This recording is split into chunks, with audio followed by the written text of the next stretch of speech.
ಬಿಡಿಸುವನಾಗಿದ್ದ.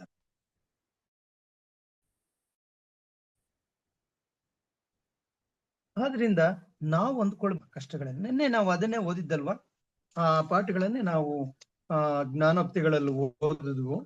ಅದನ್ನ ನಾನು ಇನ್ನೊಂದ್ಸಲ ರಿಪೀಟ್ ಮಾಡೋಣ, ಇಲ್ಲಿ ಗೊತ್ತಾಗುತ್ತೆ.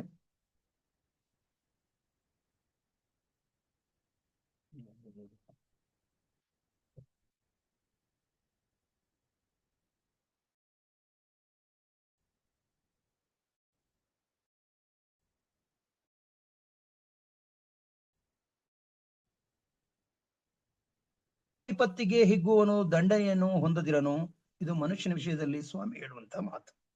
ನಿನ್ನ ಶತ್ರು ಬಿದ್ದರೆ ಹಿಗ್ಗಬೇಡ, ಎಡವಿದರೆ ನಿನ್ನ ಹೃದಯವು ಹರ್ಷಿಸದಿರಲಿ. ಯೆಹೋವನು ನಿನ್ನ ಹರ್ಷವನ್ನು ಕಂಡು ಬೇಸರಗೊಂಡು ತನ್ನ ಕೋಪವನ್ನು ಅವನ ಕಡೆಯಿಂದ ತಿರುಗಿಸಾನು. ಸ್ವಾಮಿಯ ವಾಕ್ಯಗಳು ಮನುಷ್ಯನಿಗೋಸ್ಕರ, ಅಂದ್ರೆ ಸ್ವಾಮಿ ತನಗೆ ಅದನ್ನ ಅನ್ವಯ ಮಾಡ್ಕೊಳ್ಳಲ್ವಾ? ಖಂಡಿತವಾಗಿಯೂ ತನಗೂ ಸಹ ಅನ್ವಯ ಮಾಡಿಕೊಳ್ಳುತ್ತಾನೆ. ತನ್ನ ಸ್ವಭಾವವನ್ನೇ ತನ್ನ ಆಜ್ಞೆಗಳು ಹೇಳುವಂತದ್ದಾಗಿದೆ. ತಾನು ಯಾವುದನ್ನ ಆತನು ನಿಯಮವನ್ನ ಮಾಡುತ್ತಾನೋ, ತಾನು ಯಾವುದನ್ನ ಆತನು ಆಜ್ಞೆಯನ್ನಾಗಿ ಕೊಡುತ್ತಾನೋ ಅದು ಅವನ ಸ್ವಭಾವವಾಗಿರುತ್ತದೆ ಎಂಬುದು ಸ್ಪಷ್ಟ ಪ್ರಿಯರೇ. ಇನ್ನೊಬ್ಬನಲ್ಲಿ ನೀನು ಪಕ್ಷಪಾತ ಮಾಡಬೇಡ ಅಂತ ಹೇಳೋ ದೇವರಲ್ಲಿ ಎಂದಿಗೂ ಪಕ್ಷಪಾತ ಇಲ್ಲ. ಇನ್ನೊಬ್ಬರಿಗೆ ದಾಕ್ಷಿಣ್ಯದಿಂದ ನೀನು ನ್ಯಾಯ ತೀರಿಸಬೇಡ, ಬಡವನಾಗಲಿ ಸಿರಿವಂತನಾಗಲಿ, ಬಡವನ ಬಡತನವನ್ನಾಗಲಿ ಸಿರಿವಂತನ ಸಿರಿತನವನ್ನಾಗಲಿ ನೀನು ಗಮನ ಇಟ್ಟು ಅಥವಾ ಅದನ್ನ ನೀನು ಪರಿಗಣಿಸಿ ನ್ಯಾಯವನ್ನ ತಪ್ಪಿಸಬೇಡ ಅಂತ ಸ್ವಾಮಿ ಹೇಳುವಾಗ, ತಾನೆಂದಿಗೂ ಆ ರೀತಿ ನ್ಯಾಯವನ್ನ ತಪ್ಪಿಸುವನಲ್ಲ. ನಾವು ಬಡವರೇ ಆಗಿರ್ಬೋದು, ನಾವು ಶ್ರೀಮಂತರಿಗೆ ದೊಡ್ಡ ಒಂದು ಪಾಪವನ್ನ ಮಾಡಿರ್ಬೋದು, ನಮ್ಮ ಬಡತನವನ್ನ ನೋಡಿ ಅಯ್ಯೋ ಅಂತ ಹೇಳಿ ಅನ್ಯಾಯದ ಒಂದು ತೀರ್ಪನ್ನ ಎಂದಿಗೂ ದೇವರು ಕೊಡೋನಲ್ಲ. ಇದು ಸ್ಪಷ್ಟ. ಇಲ್ಲಿ ನೋಡ್ತೇವೆ, ಶಿಷ್ಟನು ದನದ ಕ್ಷೇಮವನ್ನು ಲಕ್ಷಿಸುವಾಗ ನಮ್ಮನ್ನ ಸೃಷ್ಟಿ ಮಾಡಿಸಿದಂತಹ ದೇವರು ಖಂಡಿತವಾಗಿಯೂ ನಮ್ಮ ಕ್ಷೇಮವನ್ನು ಲಕ್ಷಿಸುವನಾಗಿದ್ದಾನೆ. ನಮ್ಮಿಂದ ಒಂದು ಪ್ರಾಣಿಗೂ ಹಿಂಸೆ ಆಗಬಾರದು, ನಮ್ಮಿಂದ ನಾವು ಎಂದಿಗೂ ಪ್ರಾಣಿಗಳನ್ನಾದರೂ ಕ್ರೂರತೆಯಿಂದ ನಡೆಸಿಕೊಳ್ಳಬಾರದು ಎಂದು ದೇವರು ನಮಗೆ ಬುದ್ಧಿ ಮಾತು ಹೇಳಿರುವಾಗ, ನಮ್ಮನ್ನ ಕ್ರೂರವಾಗಿ ನಡೆಸುವಂತಹ ದೇವರು ನಮಗೆ ಆ ತರ ದೇವರು ನಮ್ಮ ದೇವರಲ್ಲ. ಖಂಡಿತವಾಗಿಯೂ ಆತನು ನಾವು ಕಷ್ಟಪಡುವಾಗ ಸಂತೋಷ ಪಡುವವನಲ್ಲ, ಅವನ ದುಃಖ ಪಡುತ್ತಾನೆ ಅನ್ನೋದನ್ನ ನಾವು ಇನ್ನೊಂದು ರೀತಿಯಲ್ಲಿ ಹೇಳ್ಬೋದು. ಇದನ್ನ ಈ ವಾಕ್ಯಗಳಲ್ಲಿ ನಾವು ಇನ್ನು ಹೆಚ್ಚಿನ ವಾಕ್ಯಗಳನ್ನ ನೋಡೋದಾದ್ರೆ, ಯೆರೆಮೀಯ 35:14-17 ಇದೆ. ಆ ವಾಕ್ಯವನ್ನು ಯಾರಾದ್ರೂ ಓದ್ತೀರಾ? 35:14-17 ನಾನೇ ಓದ್ತೀನಿ ನೋಡ್ರಿ. ರೇಕಾಬನ ಮಗನಾದ ಯೋನಾದಾಬನು ತನ್ನ ಸಂತಾನದವರಿಗೆ ದ್ರಾಕ್ಷಾರಸವನ್ನು ಕುಡಿಯಬಾರದೆಂದು ಕೊಟ್ಟ ಅಪ್ಪಣೆ ನೆರವೇರಿದೆ. ಅವರು ಇಂದಿನವರೆಗೂ ಕುಡಿಯಲಿಲ್ಲ. ತಮ್ಮ ಪಿತೃವಿನ ಆಜ್ಞೆಯನ್ನು ಕೈಕೊಂಡಿದ್ದಾರೆ. ನೀವು ನಾನು ನಿಮಗೆ ಬಿಡದೆ ಹೇಳುತ್ತಾ ಬಂದರು, ನನ್ನ ಮಾತಿಗೆ ಕಿವಿಗೊಡಲಿಲ್ಲ. ರೇಕಾಬ ಅವನು ಒಂದು ಅಪ್ಪಣೆಯನ್ನ ತನ್ನ ಕುಟುಂಬಕ್ಕೆ ಕೊಡ್ತಾನೆ, ಯಾರೂ ದ್ರಾಕ್ಷಾರಸವನ್ನ ಸೇವಿಸಲೇಬಾರದು ಅಂತ ಆತನು ಅಪ್ಪಣೆ ಮಾಡುವಾಗ, ಆತನ ಸಂತಾನದವರು ಆ ಒಂದು ಅಪ್ಪಣೆಯನ್ನ ದೇವರ ಮಾತೇ ಎಂಬಂತೆ ಅದನ್ನ ನಡೆಸ್ಕೊಂಡು ಬರ್ತಾರೆ. ಅದು ಎಂದಿಗೂ ಅವರು ತಪ್ಪೋದಿಲ್ಲ. ಅದನ್ನೇ ಇಲ್ಲಿ ವಾಕ್ಯವನ್ನ ಹೇಳ್ತೀವಿ. ಅವರು ಇನ್ನು ಎಂದಿಗೂ ಅವರು ದ್ರಾಕ್ಷ ರಸವನ್ನ ಕುಡಿಯಲಿಲ್ಲ, ತಮ್ಮ ಪಿತೃನ ಆಜ್ಞೆಯನ್ನು ಕೈಗೊಂಡಿದ್ದಾರೆ. ನೀವು ನಾನು ನಿಮಗೆ ಎಡೆಬಿಡದೆ ಹೇಳುತ್ತಾ ಬಂದರು, ನನ್ನ ಮಾತಿಗೆ ಕಿವಿಗೊಡಲಿಲ್ಲ. ಅಂದ್ರೆ ದೇವರು ಎಡೆಬಿಡದೆ ಹೇಳ್ತಾನೆ ಇದ್ದಾನೆ. ರೇಕಾಬನು ಹೇಳಿದ್ದು ಅವನ ಸಂತಾನಕ್ಕೆ ದ್ರಾಕ್ಷಾರಸವನ್ನ ಕುಡಿಬಾರ್ದು ಅಂತ ಹೇಳಿ ಅವನು ಸತ್ತು ಹೋದ. ಮತ್ತೆ ಹೇಳಲಿಕ್ಕೆ ಅವನಿಲ್ಲ. ಆದ್ರೆ ಆ ಒಂದು ತಂದೆಯ ಮಾತನ್ನ, ಪಿತೃ ಹೇಳಿದಂತ ಮಾತುಗಳನ್ನ ತಲತಲಾಂತರವರೆಗೂ ಅವರು ನಡೆಸ್ಕೊಂಡು ಬರ್ತಾ ಇದ್ದಾರೆ. ಇದನ್ನ ನೀವು ಬೇರೆ ಬೇರೆ ವಿಷಯಗಳಲ್ಲೂ ನೋಡ್ಬಹುದಾಗಿದೆ. ಇಲ್ಲಿ ಇಷ್ಟು ಒಬ್ಬ ಮನುಷ್ಯನ ಮಾತಿಗೆ ಇಷ್ಟು ಗೌರವ ಇರುವಾಗ ದೇವರ ಮಾತಿಗೆ ಇನ್ನೆಷ್ಟು ಗೌರವ ಇರ್ತದೆ. ಸಾಲದಕ್ಕೆ ದೇವರು ಆಗಾಗ ನಮಗೆ ಜ್ಞಾಪಿಸ್ತಾ ಬರ್ತಾರೆ, ತನ್ನ ಪ್ರವಾದಿಗಳ ಮುಖಾಂತರ, ತನ್ನ ಮಕ್ಕಳ ಮುಖಾಂತರ ಇದನ್ನ ಅಲ್ಲಲ್ಲಿ ಜ್ಞಾಪಿಸ್ತಾ ಬರ್ತಾನೆ. ಆದಾಗ್ಯೂ ಕೂಡ ನಾವು ಆವಾಗ ಅದು ತಪ್ಪು ಹೋಗ್ತೇವೆ. ತಪ್ಪಿ ತಪ್ಪಿ ನಡೆದು ನಾವು ಶಿಕ್ಷೆಗೆ ಶಿಕ್ಷೆಯನ್ನ ಬರಮಾಡ್ಕೊಳ್ತೇವೆ. ಏನಂತಂದ್ರೆ ನಾವು ಬಿತ್ತದನ್ನ ಕೊಯ್ಬೇಕಾಗಿದೆ. ದೇವರು ನಾನು ಬಿತ್ತದನ್ನ ಮಾರ್ಪಾಡು ಮಾಡಿ ಅದನ್ನ ಸರಿಪಡಿಸ್ಲಿಕ್ಕೆ ಹೋಗಲ್ಲ. ಬಿತ್ತದನ್ನ ನಾವು ಕೊಯ್ಬೇಕಾಗಿದೆ. ಒಂದು ವೇಳೆ ಮಾವನ್ನ ಬಿತ್ತಿದ್ರೆ ನಾವು ಮಾವನ್ನ ಕೊಯ್ಬಹುದು. ಬೇವನ್ನ ಬಿತ್ಬಿಟ್ಟು ಬೇವು ಕಹಿ ಆಗುತ್ತೆ, ನಾವು ಸಿಹಿಯಾದನ್ನು ಸೇವಿಸ್ಬೇಕು, ಇದು ಮಾವಾಗ್ಲಿ ಅಂತ ನಾವು ಬಯಸಿದ್ರೆ ಖಂಡಿತವಾಗಿ ಮಾವು ಆಗೋದಿಲ್ಲ. ದೇವರು ಅದನ್ನ ಮಾವನ್ನಾಗಿ ಅದನ್ನ ಅವನು ಪರಿವರ್ತಿಸಿದಿಲ್ಲ. ನಾವು ಬಿತ್ತಿದ್ದನ್ನ ಕೊಯ್ಬೇಕಾಗುತ್ತೆ. ಮಾಡಿದ್ದು ಮಹಾರಾಯ. ಆದ್ರೆ ಮಾಡಿದ್ದು ನೀನು ತಪ್ಪಾಗಿದ್ಯಾ, ನೀನು ಅನುಭವಿಸು, ನಾನು ಇದಕ್ಕೆ ಈ ಕಾರಣನಲ್ಲ, ನೀನು ಇದಕ್ಕೆ ಕಾರಣ ಅಂತ ಹೇಳಿ ದೇವರು ಎಂದಿಗೂ ನಮ್ಮನ್ನ ಕೈ ಬಿಡುವಂತ ದೇವರು ನಮ್ಮ ದೇವರಲ್ಲ. ಕಷ್ಟಗಳಲ್ಲಿ ಸಂಕಟಗಳಲ್ಲಿ ಜೊತೆಯಾಗಿ ಬರುವಂತಹ ದೇವರು. ಅದಕ್ಕೋಸ್ಕರ ನಾವು ಇಲ್ಲಿ ನೋಡ್ತೇವೆ, ದೇವರು ನಮ್ಮ ಕಷ್ಟಗಳಲ್ಲಿ, ನಮ್ಮ ಸಂಕಟಗಳಲ್ಲಿ, ನಾವು ಪಡುವ ಬಾಧೆಗಳಲ್ಲಿ, ಈ ಲೋಕದಲ್ಲಿ ನಮಗಿರುವಂತಹ ಏನಿದೆ, ಎಂತಹ ಒಂದು ಸವಾಲುಗಳಿವೆ, ಇಂತಹ ಸವಾಲುಗಳು ಮನುಷ್ಯನಿಗೆ ಎದುರಾದಾಗ ಮನುಷ್ಯನು ಇದನ್ನ ಎದುರಿಸಬೇಕು. ತಾನಾಗಿ ತಾನು ಒಂಟಿಯಾಗಿ ಇದೆಲ್ಲವನ್ನ ಅವನು ಗೆದ್ದು ಬರಬೇಕು.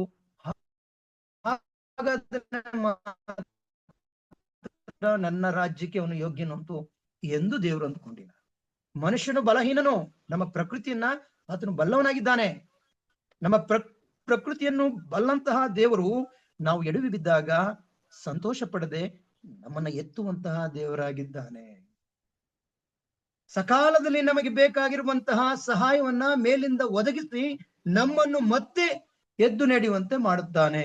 ಇದನ್ನ ನಾವು ನ್ಯಾಯಸ್ಥಾಪಕರಲ್ಲಿ ನಾವು ಆವಾಗ ನೋಡ್ತಾನೆ ಬರ್ತೇವೆ.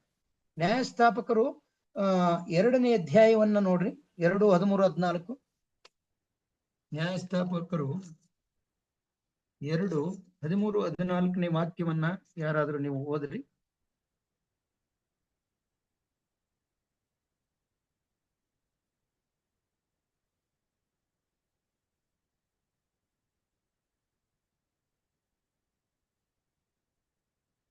ನೋಡಿ, ಈ ಇಸ್ರಾಯೇಲರು ಬಾಳನ ಪ್ರತಿಮೆಗಳನ್ನು ಪೂಜಿಸಿ ಯೆಹೋವನ ದೃಷ್ಟಿಯಲ್ಲಿ ದ್ರೋಹಿಗಳಾದರು. ತಮ್ಮ ಪಿತೃಗಳನ್ನು ಐಗುಪ್ತದಿಂದ ಕರೆತಂದ ದೇವರಾದ ಯೆಹೋವನನ್ನು ಬಿಟ್ಟು ಅನ್ಯ ದೇವತೆಗಳನ್ನು, ಅಂದರೆ ತಮ್ಮ ಸುತ್ತಣ ಜನಾಂಗಗಳ ದೇವರುಗಳನ್ನು ಅವಲಂಬಿಸಿ ಅವುಗಳಿಗೆ ಅಡ್ಡಬಿದ್ದು ಯೆಹೋವನನ್ನು ರೇಗಿಸಿದರು. ಯೆಹೋವನನ್ನ ರೇಗಿಸ್ತಾ ಇದ್ದಾರೆ.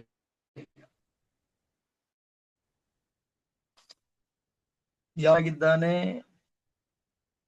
ಯೆಹೋವನಿಗೆ ತಾನಾಗಿ ತಾನು ಕೋಪಗೊಂಡಿಲ್ಲ. ಯೆಹೋವನಿಗೆ ತನ್ನಿಷ್ಟಕ್ಕೆ ಬಂದ ಹಾಗೆ ಆತನು ತನ್ನ ಮಕ್ಕಳಾದ ತಾನು ಆರಿಸಿಕೊಂಡಂತಹ ಇಸ್ರಾಯೇಲರು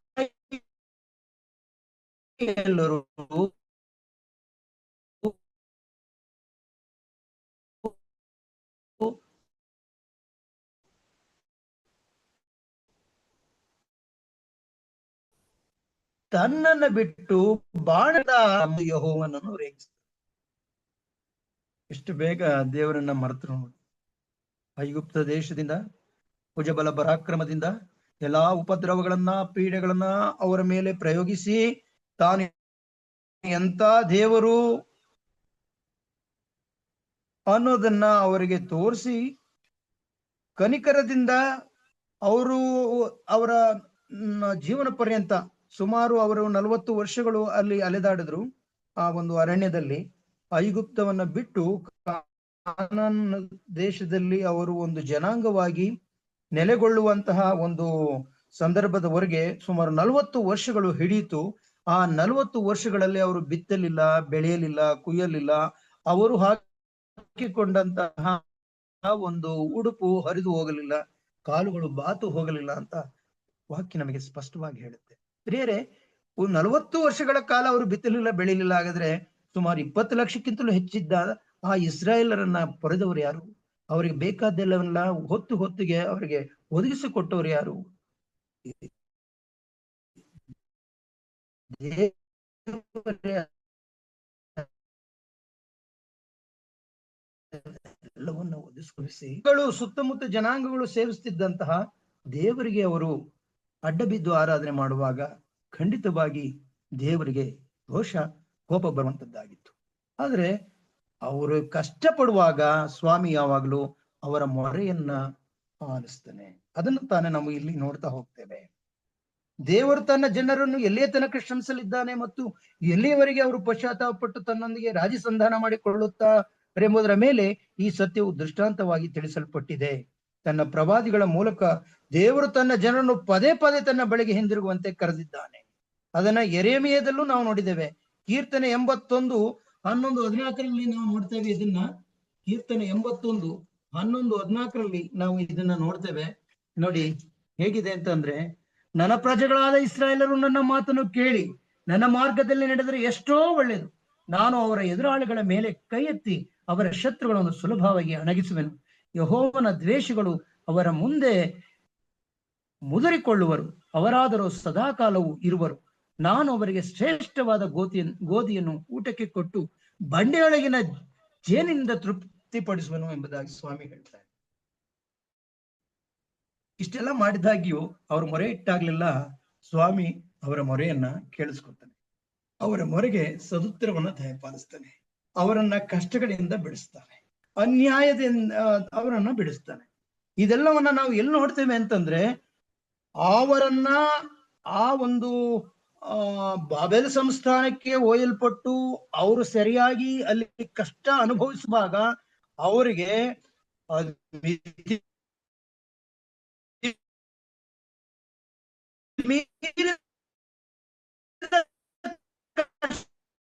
ಕಷ್ಟಗಳನ್ನು ಕೊಟ್ಟಂತ ಜನಾಂಗಗಳಿಂದ ಧರ್ಮಶಾಸ್ತ್ರದಲ್ಲಿ ಹೇಳಿದಂತಹ ಒಂದು ದುಃಖಗಳಿಗೆ, ಕಷ್ಟಗಳಿಗೆ, ನಷ್ಟಗಳಿಗೆ, ಶಿಕ್ಷೆಗಳಿಗೆ ಒಳಗಾದರು.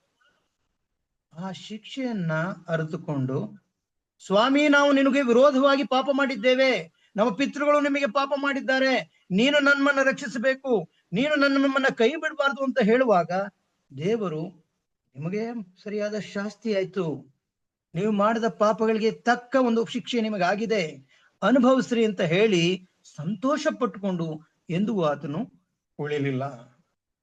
ಮನುಷ್ಯರಾದ ನಾವು ಬೇಕಾದ್ರೆ ಆ ರೀತಿ ಮಾಡ್ತೇವೆ. ದೇವರಿಗೆ ಇನ್ಯಾರು ಅವರನ್ನ ರಕ್ಷಣೆ ಮಾಡೋರು? ಒಂದು ವೇಳೆ ದೇವರೇ ಕೈ ಬಿಟ್ಟಿದ್ದ ಪಕ್ಷದಲ್ಲಿ ಇಸ್ರಾಯೇಲರನ್ನ ಇಗೋ ನಾನಿದ್ದೇನೆ, ಹೆದರಬೇಡ ಅಂತ ಹೇಳುವಂತ ಇನ್ಯಾರಿದ್ರು? ಕನಿಕರ ಉಳ್ಳ, ಹೃದಯದಲ್ಲಿ ಪ್ರೀತಿ ಉಳ್ಳ, ದೀರ್ಘಶಾಂತನು, ಸಾತ್ವಿಕನೂ ಆದಂತಹ ದೇವರು ಅವರು ಪಾಪ ಮಾಡುವಾಗ ಅವನು ಎಷ್ಟೇ ಕೋಪ ಮಾಡಿಕೊಂಡಾಗ್ಯೂ ಸಹ ಅವರು ಮನದಿರುಗಿ ಪಶ್ಚಾತ್ತಾಪ ಪಟ್ಟು, ಸ್ವಾಮಿ ನಮ್ಮಿಂದ ದೊಡ್ಡ ಪಾಪವಾಗಿದೆ, ನಾವು ನಿನಗೆ ವಿರೋಧವಾಗಿ ನಡೆದಿದ್ದೇವೆ, ನಮ್ಮ ಪಾಪಗಳನ್ನ ಕ್ಷಮಿಸುವಂತ ಹೇಳುವಾಗ್ಲೆಲ್ಲ ಸ್ವಾಮಿ ತನಗೆ ಬಂದಿರುವಂತಹ ತನಗೆ ಅನುಭವಕ್ಕೆ ಬಂದಂತಹ ಕೋಪವನ್ನ ಮರೆತು, ಅವರ ಪಾಪಗಳನ್ನ, ಅವರ ದುಷ್ಟತನವನ್ನ ಮರೆತು ಸಕಾಲದಲ್ಲಿ ಅವರಿಗೆ ಸಹಾಯವನ್ನ ಒದಗಿಸಿದ್ದನ್ನ ನಾವು ಇಲ್ಲಿ ನೋಡುವರಾಗಿದ್ದೇವೆ. ಯಹೂದ್ಯರು ತಮ್ಮ ಹೃದಯಗಳನ್ನು ಕಠಿಣ ಮಾಡಿಕೊಂಡು ಹಠಮಾರಿತನದಿಂದ ಅನ್ಯ ದೇವತೆಗಳನ್ನು ಪೂಜಿಸಿ ಯೆಹೋವ ದೇವರನ್ನ ರೇಗಿಸಿದರು. ಈ ಕಾರಣದಿಂದ ಆತನು ಅವರ ಮೇಲಿನ ತನ್ನ ರಕ್ಷಣೆಯನ್ನು ಹಿಂತೆಗೆದುಕೊಂಡು ಬಾಬೆಲ್ನ ಅರಸನಾದ ನೆಬೂಕದ್ನೆಚ್ಚರನ ಕೈಗೆ ಅವರನ್ನು ಒಪ್ಪಿಸಿಕೊಟ್ಟನು. ಯಹೂದ್ಯರು ದೇವ ಪ್ರೇಷಿತರನ್ನು, ಅಂದರೆ ದೇವ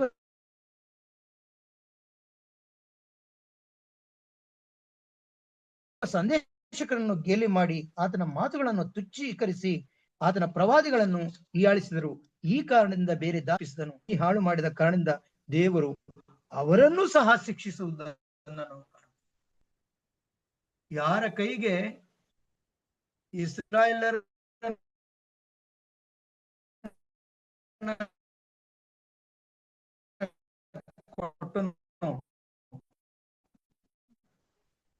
ಆ ಮಕ್ಕಳು ಬಾಳಿಕೆಯನ್ನ ಅವರು ಅನುಭವಿಸುವಾಗ ದೇವರು ಅವರ ಮೊರೆಗೆ ಯಾವಾಗ ಮೊರೆ ಇಟ್ಟಾಗಲೆಲ್ಲ ಅವನು ಕಿವಿಗೊಟ್ಟು ರಕ್ಷಿಸುವುದನ್ನ, ಅವರನ್ನ ಬಿಡಿಸುವುದನ್ನ ನಾವು ನ್ಯಾಯಸ್ಥಾಪಕರಲ್ಲೂ ನೋಡ್ತೇವೆ. ಆ ಇಸ್ರಾಯೇಲರ ಎಲ್ಲಾ ಸಂದರ್ಭಗಳಲ್ಲೂ ನೋಡ್ತೇವೆ. ಅದರಲ್ಲೂ ಯೆರೂಸಲೇಮಿನಿಂದ ಸೆರೆ ಹಿಡಿದುಕೊಂಡು ಹೋದಂತಹ ಬ್ಯಾಬಿಲೋನ್ ಇವರಿಗೆ ದೊಡ್ಡ ಕಷ್ಟಗಳು, ನಷ್ಟಗಳು ಆದಾಗ ನಾವು ಅವರ ಪರವಾಗಿ ದೇವರು ನಿಂತು ವೈರಿಗಳ ಸಂಗಡ ಹೋರಾಡಿ ಅವರನ್ನ ಬಿಡಿಸಿ, ಸೆರೆಯಿಂದ ಬಿಡಿಸಿ, ಮತ್ತೆ ಆ ಇಸ್ರಾಯೇಲ್ ದೇಶದಲ್ಲಿ ಅವರು ನೆಲೆಗೊಳ್ಳುವಂತೆ ಅವರ ಯೆರೂಸಲೇಮ್ ಪಟ್ಟಣವನ್ನ ಮತ್ತೆ ಅವರು ಜೀರ್ಣೋದ್ಧಾರ ಮಾಡಿ ಅಲ್ಲಿ ದೇವರನ್ನ ಆರಾಧಿಸುವುದಕ್ಕೆ ಮತ್ತೆ ಅವರು ಆರಂಭ ಮಾಡುವ ಹಾಗೆ ಅವನು ಸಹಾಯ ಮಾಡ್ತಾರೆ. ತಾನು ಸಹಾಯ ಮಾಡುವುದಲ್ಲದೆ ಆ ಒಂದು ಬಾಬೆಲ್ ಸಂಸ್ಥಾನವನ್ನು ಆಳುತ್ತಿದ್ದಂತಹ ರಾಜನ ಮೂಲಕವೇ ಅವರಿಗೆ ಸಹಾಯವನ್ನ ಒದಗಿಸುವುದನ್ನ ನಾವು ನೋಡ್ತೇವೆ. ಬೇರೆ ಇದನ್ನ ನೋಡ್ತಾ ಬಂದಾಗ ನಾವು ದೇವರ ಒಂದು ಸ್ವಭಾವವನ್ನ ಪ್ರಲಾಪಗಳಲ್ಲಿ ನೋಡದಂತೆಯೇ ಹೆಚ್ಕೇಲ್ನಲ್ಲೂ ನಾವು ನೋಡ್ತೇವೆ. ನರ ಜನ್ಮದವರನ್ನ ಬಾಧಿಸುವುದು ನನಗೆ ಇಷ್ಟವಿಲ್ಲ. ನಮ್ಮನ್ನಾಗ್ಲಿ ಯಾವುದೇ ವ್ಯಕ್ತಿಯನ್ನಾಗಲಿ ನಾವು ಪಾಪ ಮಾಡಿದಾಗ ಅತಿಯಾಗಿ ಬಾಧಿಸಿ ಅತಿಯಾದ ಶಿಕ್ಷೆಯನ್ನು ಕೊಡುವುದು ದೇವರಿಗೆ ಇಷ್ಟವಿಲ್ಲ. ಸಂಸೋನು ದೊಡ್ಡ ಶಿಕ್ಷೆಯನ್ನು ಕೊಡ್ತಾನೆ. ಅವನ ವಿರೋಧಿಗಳ ವಿಷಯದಲ್ಲಿ ಅವನು ನರಿಗಳಿಗೆ ಒಂದು ಬಾಲವನ್ನ ಕಟ್ಟಿ ಅದರ ಮುಖಾಂತರ ಅವನು ಬೆಂಕಿಯನ್ನ ಹಚ್ಚಿಬಿಟ್ಟಾಗ ಅವು ಕುಯ್ಲಿಗೆ ಬಂದಿದ್ದಂತಹ ಆ ಸುಗ್ಗಿ ಕಾಲದಲ್ಲಿದ್ದಂತಹ ಎಲ್ಲ ಬೆಳೆಸಿಗೆ ಬೆಂಕಿ ಹತ್ತಿ ಹುರಿದೋದಾಗ ಅವರಿಂದ ಇವನಿಂದ ತುಂಬಾ ದೊಡ್ಡ ನಷ್ಟ ಉಂಟಾಗುತ್ತೆ. ನೋಡಿ, ದವಸ ಧಾನ್ಯವನ್ನೆಲ್ಲ ಇವರು ಸುಟ್ಟಾಕಿದಾಗ ದೊಡ್ಡ ನಷ್ಟವನ್ನು ಉಂಟು ಮಾಡ್ತಾರೆ.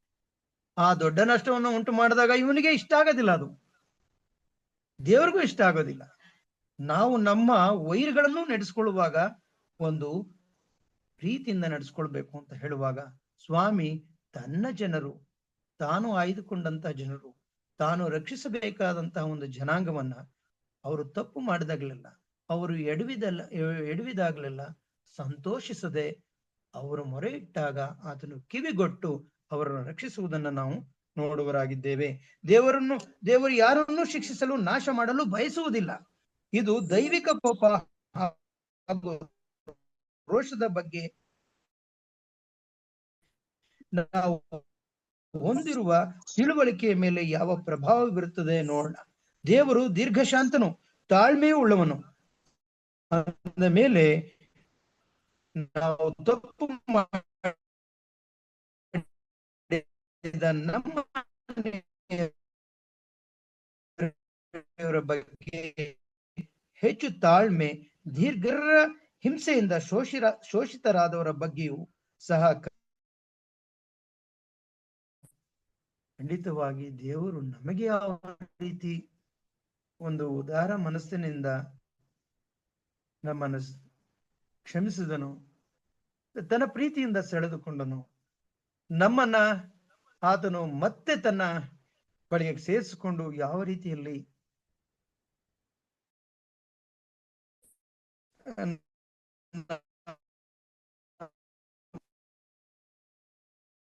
ನಡೆಸ್ಕೊಂಡು ಹಾಗೆ ಕೂಡ ನಾವು ಕೂಡ ಹಾಗೇನೆ ನಮ್ಮ ನೆರೆಹೊರೆಯವರು ಅಥವಾ ಇನ್ಯಾರಾದ್ರೂ ನಮ್ಮ ವಿಷಯದಲ್ಲಿ ಮನಮರುಗಿ ಮಾಡಬೇಕಾದಂತಹ ಕೇಡನ್ನ ಮಾಡದೆ ನಮ್ಮನ್ನು ಸೇರಿಸಿಕೊಳ್ಳುವಂತಹ ದೇವರು ನಮಗಿರುವುದರಿಂದ ನಾವು ಇವತ್ತು ಧೈರ್ಯದಿಂದ, ಸಂತೋಷದಿಂದ ನಾವು ಅದನ್ನ ಸೇವಿಸುವವರಾಗಿದ್ದೇವೆ. ಬೇರೆ ಈ ವಿಷಯದಲ್ಲಿ ನಿಮ್ಗೆ ಯಾವ್ದಾದ್ರೂ ಒಂದು ವೇಳೆ ಪ್ರಶ್ನೆಗಳು ಇದ್ದ ಪಕ್ಷದಲ್ಲಿ ತಿಳ್ಕೊಳ್ಬೇಕು ಅಥವಾ ತಿಳಿಸ್ಬೇಕು ಅನ್ನುವಂತಹ ಉದ್ದೇಶದಿಂದ ನಾವು ಇಲ್ಲಿ ಚರ್ಚಿಸಬೇಕಾಗಿದೆ. ವಾಗ್ವಾದ ಮಾಡುವಂತಹ ಸಂದರ್ಭಗಳನ್ನ ಆದಷ್ಟು ನಾವು ಇದನ್ನ ಅವಾಯ್ಡ್ ಮಾಡೋಣ. ನಾವು ವಾಗ್ವಾದ ಮಾಡಿ ಚರ್ಚೆ ಮಾಡಿ ಅದನ್ನೆಲ್ಲ ಇಲ್ಲಿ ಇದ್ ಮಾಡೋಕ್ ಆಗಲ್ಲ. ಎಲ್ಲರಿಗೂ ಸಮಾಧಾನವಾಗಿರುವಂತಹ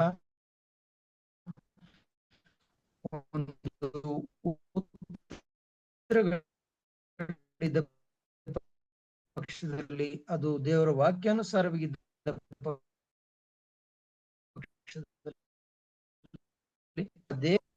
ಒಂದು ಈ ಕೂಟದಲ್ಲಿ ನೀವು ಹಂಚ್ಕೊಳ್ಬೇಕು ಅಂತ ನಾನು ನಿಮ್ಮನ್ನ ಕೇಳ್ಕೊಳ್ತೇನೆ.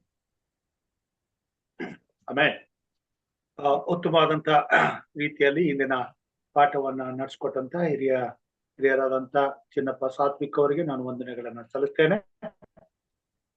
ಈ ಪಾಠದ ಕುರಿತಾಗಿ ತಿಳಿದುಕೊಳ್ಳಬೇಕಾದಂತ ಸಂಗತಿಗಳಿದ್ದು ಪ್ರಶ್ನೆಗಳಿದ್ದರೆ ಅದನ್ನ ಹಂಚಿಕೊಳ್ಬೇಕೆಂಬುದಾಗಿ ವಿನಂತಿಸಿಕೊಂಡಿದ್ದಾರೆ.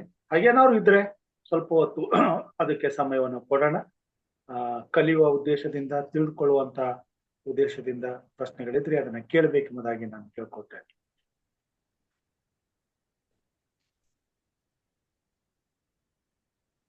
ಇಲ್ಲವಾದಲ್ಲಿ ದೇವರು ನಮ್ಮನ್ನ ಆಶೀರ್ವಾದ ಮಾಡಲಿ.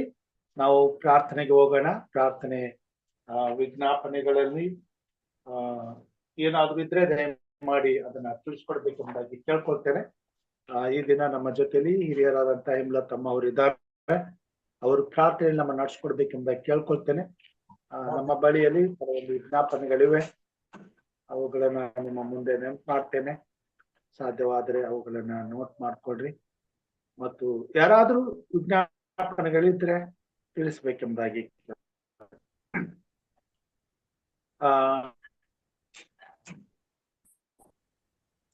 ಮೇಘ ಮತ್ತು ಗಾಯತ್ರಿ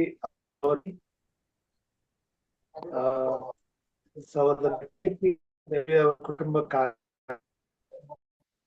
ಲೋಕೇಶ್ ಕುಟುಂಬಕ್ಕಾಗಿ, ಡೇವಿಡ್ ಅವರ ಮಗಳು ದೇಹ ಆರೋಗ್ಯಕ್ಕಾಗಿ, ನಮ್ಮನವರ ಆರೋಗ್ಯಕ್ಕಾಗಿ,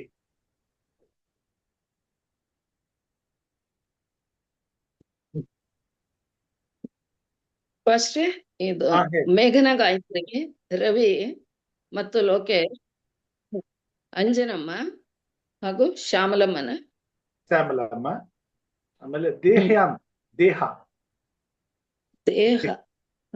ಏನಾಗಿದೆ ಫಸ್ಟ್? ಅವು ಸರಿ ಜ್ವರ ಬಂದಿದೆ ಅವರಿಗೆ, ಮಗು.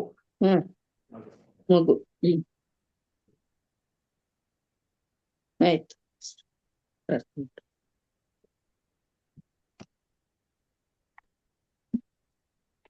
ಪ್ರಾರ್ಥನೆ ಮಾಡೋಣ.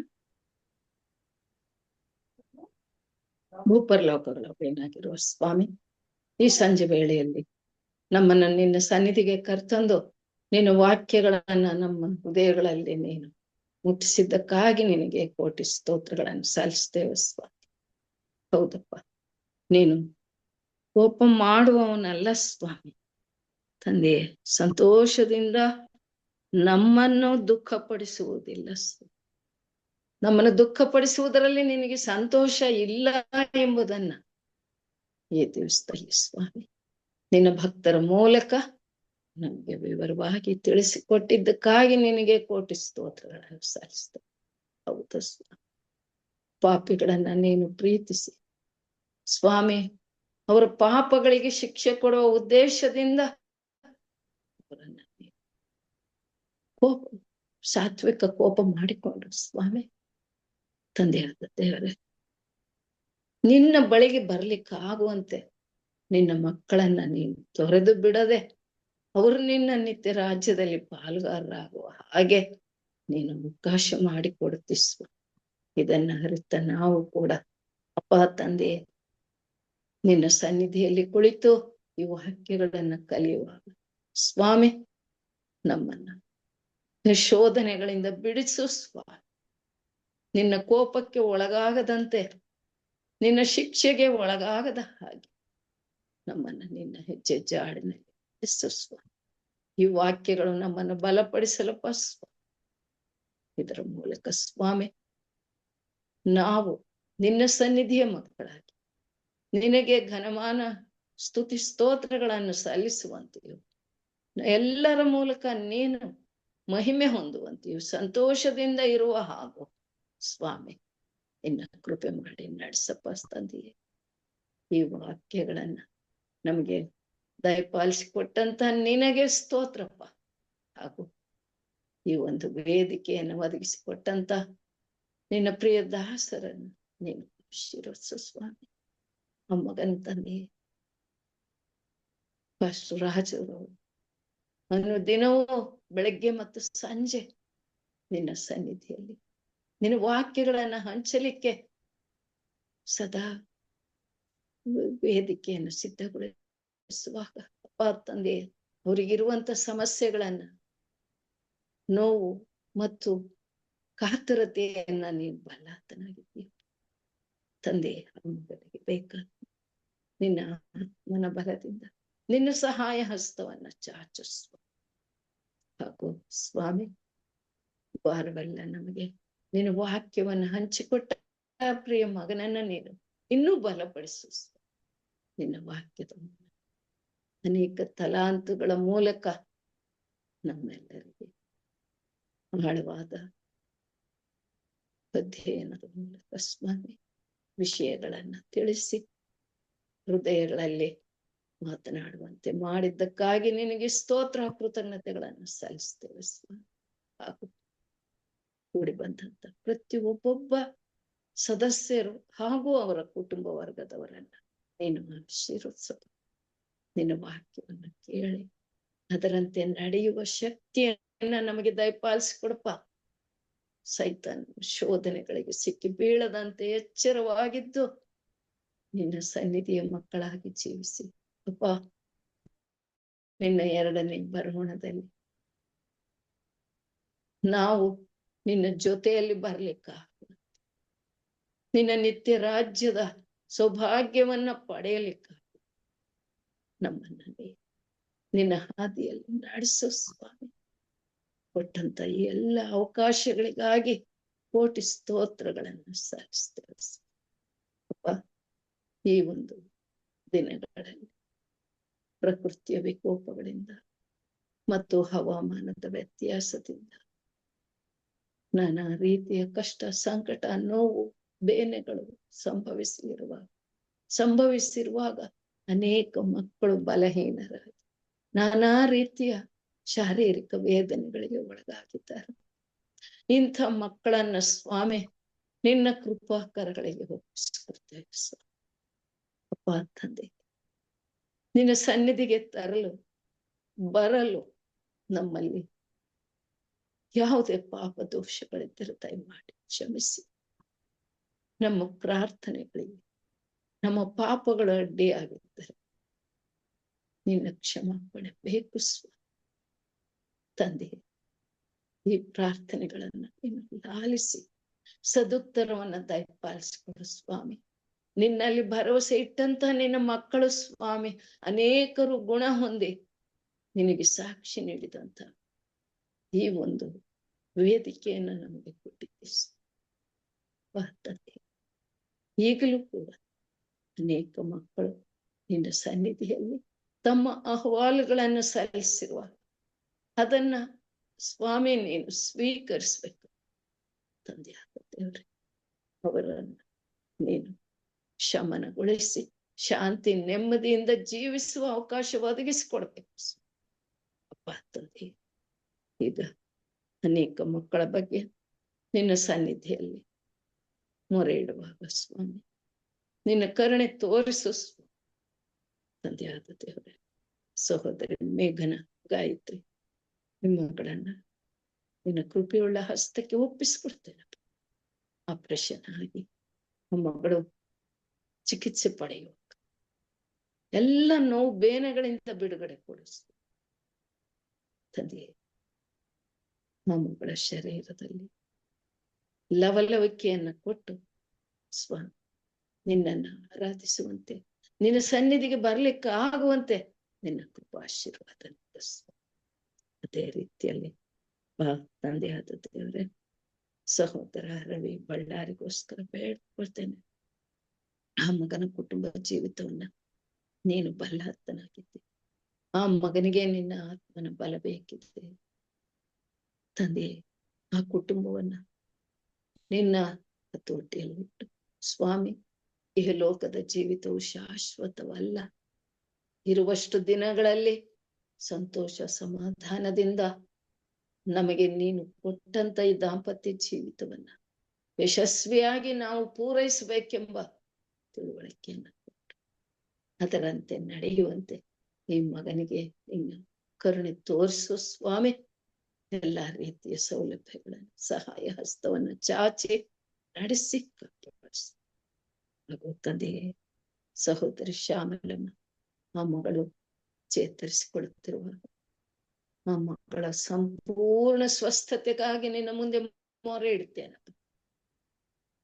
ನಿನ್ನ ದಾಸಳು ಸ್ವಾಮಿ ನಿನ್ನ ಸನ್ನಿಧಿಯಲ್ಲಿ ಮೊರೆ ಇಡುವ ಆ ಮಗಳಿಗೆ ಸಂಪೂರ್ಣವಾಗಿ ಸ್ವಾಮಿ ನಿನ್ನ ಆತ್ಮನ ಬಲದಿಂದ ಶುದ್ಧಿಗೊಳಿಸಿ ಆ ಮಗಳು ನಿನ್ನ ಸೇವಕಿಯಾಗಿ ಮುಂದುವರಿಯುವ ಹಾಗೆ, ಸೇವೆ ಯಶಸ್ವಿಯಾಗಿ ಸಾಗುವ ಹಾಗೆ, ಸಾಕ್ಷಿ ನೀಡುವ ಹಾಗೆ ಕರುಣೆ ತೋರಿಸು ಸ್ವಾಮಿ. ಹಾಗೂ ಕುಟುಂಬದಲ್ಲಿ ನಿನ್ನ ಪ್ರಸನ್ನತೆ ಇರಲಿ ತಂದೆ. ಸಹೋದರಿ ಅಂಜನನ್ನು ಹಾಗೂ ಇತರ ಮಕ್ಕಳಿಗಾಗಿ ಅನೇಕ ಮಕ್ಕಳು ಸ್ವಾಮಿ ತಮ್ಮ ಒಂದು ನೋವು ಬೇನೆಗಳನ್ನ ನಿನ್ನ ಮುಂದೆ ತೋಡ್ಕೊಳ್ಳುವಾಗ ಅವರಿಗೆ ಶಮನ ನೀಡಿಸು. ಸಹೋದರ ಲೋಕೇಶ್ ಅವರ ಕುಟುಂಬದಲ್ಲಿ ಸ್ವಾಮಿ ಯಾವ ಸಮಸ್ಯೆಗಳಿವೆಯೋ ಎಲ್ಲಾ ಸಮಸ್ಯೆಗಳಿಂದ ಬಿಡು, ಆರೋಗ್ಯ ಭಾಗ್ಯ ಕೊಡಿಸುವ. ಹಾಗೂ ಯಾವುದೇ ಆರ್ಥಿಕ ಮುಗ್ಗಟ್ಟಿದ್ದರೆ ಅಥವಾ ಇನ್ಯಾವುದೇ ಸಮಸ್ಯೆಗಳಿದ್ದರೆ ಎಲ್ಲದರಿಂದ ಬಿಡುಗಡೆ ಕೊಟ್ಟು ಆ ಕುಟುಂಬದಲ್ಲಿ ಶಾಂತಿ ನೆಮ್ಮದಿಯ ವಾತಾವರಣ ದಯಪಾಲಿಸು. ಹಾಗೂ ತಂದೆಯೇ, ದೇಹ ಎಂಬ ಮಗುವಿಗೋಸ್ಕರ ಬೇಡ್ಕೊಳ್ತೇನೆ. ಆ ಮಗುವಿಗೆ ಯಾವ ನೋವು ಕಷ್ಟ ಬೇನೆಗಳಿವೆಯೋ ದಯಮಾಡಿ ನೀನು ಆ ಮುದ್ದು ಮಗುವನ್ನ ನಿನ್ನ ಹಸ್ತದಲ್ಲಿಟ್ಟು ಸ್ವಸ್ಥಗೊಳಿಸಬೇಕು. ಆರೋಗ್ಯವಂತ ಮಗುವಾಗಿ ನಿನ್ನ ಸನ್ನಿಧಿಯಲ್ಲಿ ಬೆಳೆಯಲಿಕ್ಕೆ ಅದಕ್ಕೆ ಅವಕಾಶ ನೀಡಬೇಕಾಗಿ ನಿನ್ನ ಹೇಳ್ತೇವೆ ಸ್ವಾಮಿ. ಸಹೋದರ ಪ್ರಕಾಶ್ ಅವರ ಕುಟುಂಬಕ್ಕೋಸ್ಕರವಾಗಿಯೂ ನಿನ್ನಲ್ಲಿ ಹೇಳ್ತೇನಪ್ಪ. ಸಹೋದರಿ ಪದ್ಮಿನಿ ಆ ಮಗಳ ಕಾಲು ನೋವನ್ನ ಮಂಡಿ ನೋವನ್ನ ಸ್ವಾಮಿ ನಿವಾರಣೆ ಮಾಡಪ್ಪ ತಂದೆ. ಆ ಮಗಳು ಸ್ವಸ್ಥ ಚಿತ್ತಳಾಗಿ ನಿನಗೆ ಸಾಕ್ಷಿ ನೀಡುವಂತೆ ನಿನ್ನ ಆಶೀರ್ವಾದ ನೀಡು ಸ್ವಾಮಿ. ಅದೇ ರೀತಿಯಲ್ಲಿ ಸ್ವಾಮಿ ಟೆಂಜಿಲ್ ಮತ್ತು ಇನ್ನು ಅನೇಕ ಮಕ್ಕಳು ಸ್ವಾಮಿ ಪರೀಕ್ಷೆ ಬರೆಯಲಿರುವಾಗ ಬರೀತಿರುವಂತ ಎಲ್ಲ ಪರೀಕ್ಷೆಗಳಲ್ಲಿ ನಿನ್ನ ಸಹಾಯ ಹಸ್ತ ಕೊಡಿಸು, ಜ್ಞಾನ ವಿವೇಚನೆ ಕೊಡಿಸು. ಆ ಮಕ್ಕಳ ವಿದ್ಯಾಭ್ಯಾಸದಲ್ಲಿ ನಿನ್ನ ಕೃಪಾಶೀರ್ವಾದ ನೀಡಿ ಅವರ ಜೀವಿತಗಳನ್ನ ಸ್ವಾಮಿ ಆಶೀರ್ವದಿಸು, ಮುಂದಿನ ಮಾರ್ಗ ತೋರಿಸು. ಸಹೋದರ ಡೇವಿಡ್ ಅವರಿಗೆ ಇರುವಂತ ಕಣ್ಣಿನ ಬೇನೆಯನ್ನ ನೀನು ನಿವಾರಿಸು ಸ್ವಾಮಿ. ಆ ಮಗನ ಆರೋಗ್ಯವಂತ ಮಗನಾಗಿ ನಿನ್ನ ಸನ್ನಿಧಿಯಲ್ಲಿ ನಿನ್ನನ್ನು ಆರಾಧಿಸ್ಲಿಕ್ಕೆ ಅವಕಾಶ ಬೇಕಿದೆ ಸ್ವಾಮಿ. ನಿನ್ನ ಕೃಪೆ ತೋರಿಸು. ಸಹೋದರ ಪ್ರೇಮನಾಥ್ ಕೋಲ್ಕರ್ ಅವರ ಕುಟುಂಬದಲ್ಲಿಯೂ ಕೂಡ ನೀನು ಮಾಡಿದಂತ ಎಲ್ಲ ಮಹೋಪಕಾರಗಳಿಗಾಗಿ ಸ್ತೋತ್ರ ಕೃತಜ್ಞತೆ ಸಲ್ಲಿಸ್ತೀನಿ. ಅವರ ಎಲ್ಲ ಕಷ್ಟ ಸಂಕಟಗಳಿಂದ ಬಿಡುಗಡೆ. ಅದೇ ರೀತಿಯಲ್ಲಿ ಅಪ್ಪ ತಂದೆಯೇ, ಸಹೋದರಿ ರಾಜೇಶ್ವರಿ ಅವರ ಕೋರಿಕೆಯನ್ನ ನೀನು ಈಡೇರಿಸು ಸ್ವಾಮಿ. ಆ ಮಗಳಿಗೆ ಕೊಟ್ಟ ಆರೋಗ್ಯಕ್ಕಾಗಿ ನಿನಗೆ ಸ್ತೋತ್ರ ಸಲ್ಲಿಸ್ತೇವೆ. ಆರ್ಥಿಕ ಮುಗ್ಗಟ್ಟಿನಿಂದ ಬಳಲುತ್ತಿರುವಂತ ಎಲ್ಲ ಶಾಲೆ ಸಂಸ್ಥೆಗಳನ್ನ ಸಭೆಗಳನ್ನ ನೀನು ಆಶೀರ್ವದಿಸಬೇಕು ಸ್ವಾಮಿ. ನಿನ್ನ ಕಣ್ತೆರೆದು ಸ್ವಾಮಿ ಅವುಗಳಲ್ಲಿ ಮಾರ್ಗ ಮಾಡ್ಬೇಕು. ಹಾಗೂ ತಂದೆಯ ದೇವರೇ,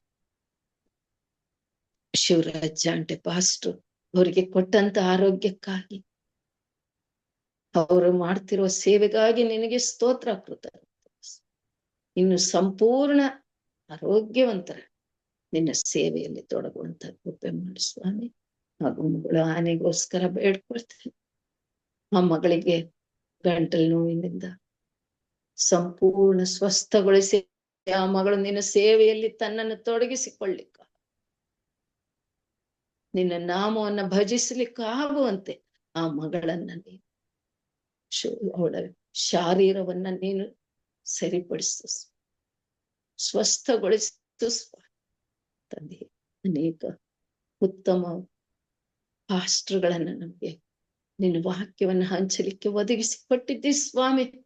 ಹಿರಿಯ ಈ ಬೋಧಕರುಗಳೆಲ್ಲರನ್ನ ನೀನು ಆಶೀರ್ವದಿಸಿ ಅವರ ಮೂಲಕ ಬರುವಂತ ಸಂದೇಶಗಳನ್ನ ಆಲಿಸಿ ನಾವು ನಿನ್ನ ಸನ್ನಿಧಿಯಲ್ಲಿ ಹೆಚ್ಚು ಹೆಚ್ಚು ಆತ್ಮೀಕತೆಯಿಂದ ಬೆಳೆಯಲಿಕ್ಕಾಗುವಂತೆ ನಮ್ಮೆಲ್ಲರನ್ನ ನಡೆಸು ಸ್ವಾಮಿ.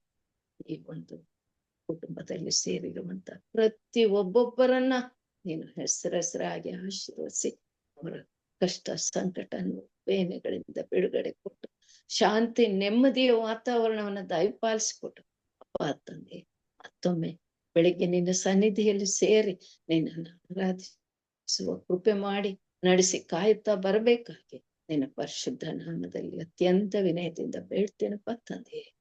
ಆಮೆನ್.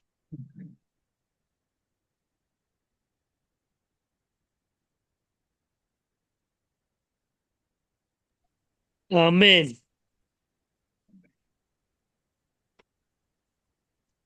ಆಮೆನ್.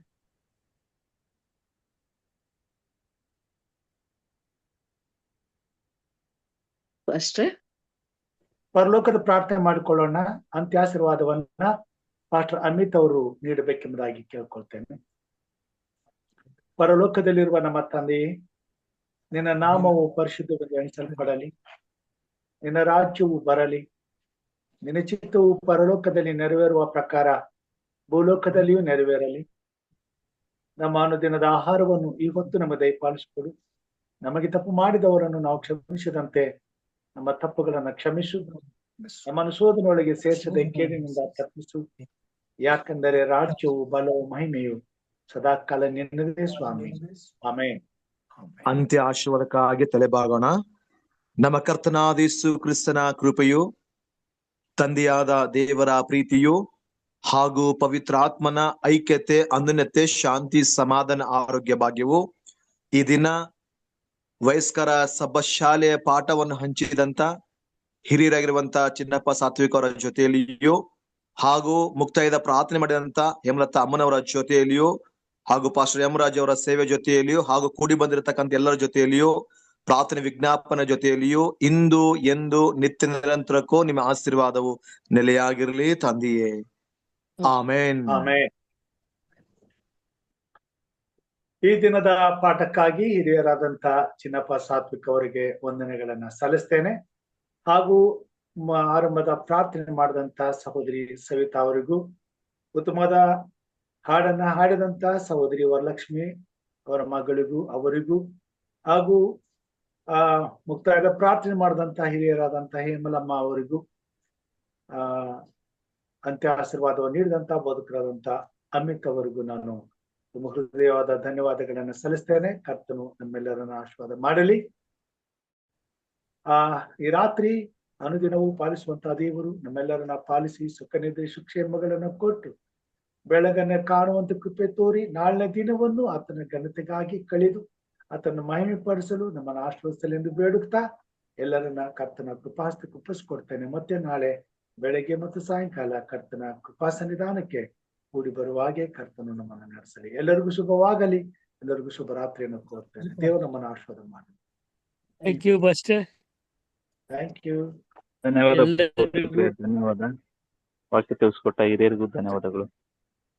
ಪ್ರಾರ್ಥನೆ ಮಾಡಿದ ಹಿರಿಯರಿಗೂ